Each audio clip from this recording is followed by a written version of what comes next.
VOA News.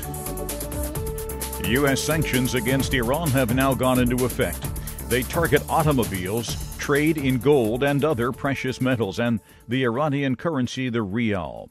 VOA White House correspondent Patsy Widakuswara has more. The Trump administration is betting the sanctions will lead to a better nuclear deal than the one achieved in 2015 under former President Barack Obama. At a recent rally in Missouri, President Trump said that he is open to new negotiations. We're ready to make a real deal, not the deal that was done by the previous administration, which was a disaster.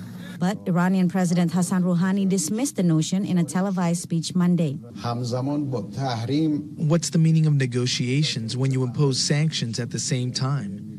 It's like someone pulling a knife to stab a rival or an enemy in the arm, while at the same time claiming we should be talking and negotiating. Patsy Widakuswara, VOA News, Washington. In a tweet on Tuesday, Trump wrote, "The Iran sanctions have officially been cast. These are the most biting sanctions ever imposed, and in November, they ratchet up to yet another level. Anyone doing business with Iran will not be doing business with the United States. I am asking for world peace, nothing less." Mr. Trump's tariffs against China are causing a maker of television sets in South Carolina to lay off nearly all of its employees because of the sudden increase in the price of Chinese components for its products.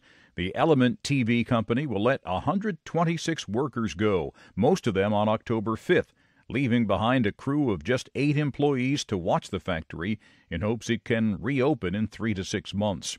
The Trump administration imposed a 25% import tax in July that included Chinese components for televisions and video equipment. This is VOA News.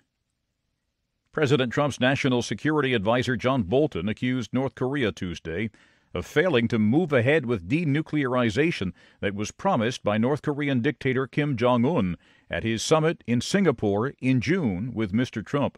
Bolton told Fox News, "What we really need is not more rhetoric. What we need is performance from North Korea on denuclearization." Human Rights Watch said Tuesday that Zimbabwean security forces and unidentified gunmen have beaten and harassed dozens of people in a crackdown on the political opposition. Zimbabwe's main opposition party says it will challenge the official result, showing that President Emerson Mnangagwa won the July 30th election. Correspondent Columbus Mavunga reports from Harare. According to official figures, Mnangagwa garnered 50.8% of the vote, beating MDC candidate Nelson Chamisa's 44%. But Chamisa says he actually won 56% of the vote. Last week, opposition protests in Harare denouncing the Electoral Commission resulted in 6 deaths, several injuries, and 27 arrests. Columbus Mavunga for VOA News, Harare. Congo's health ministry says 3 more cases of Ebola have been confirmed in North Kivu province. The World Health Organization puts the number of confirmed and probable cases of Ebola at 43, including 34 deaths. It says vaccinations are expected to begin this week, perhaps as early as Wednesday. Correspondent Lisa Schlein reports for VOA from WHO headquarters in Geneva. The WHO says the same expert team that led the vaccination program during a recent Ebola outbreak in Congo's Equateur province will be deployed to the cities of Beni and Mangina in North Kivu province, where Ebola was detected last week. It says vaccinations in North Kivu will follow the same ring vaccination method. That means people most at risk of infection, such as health workers and first responders, will be vaccinated first.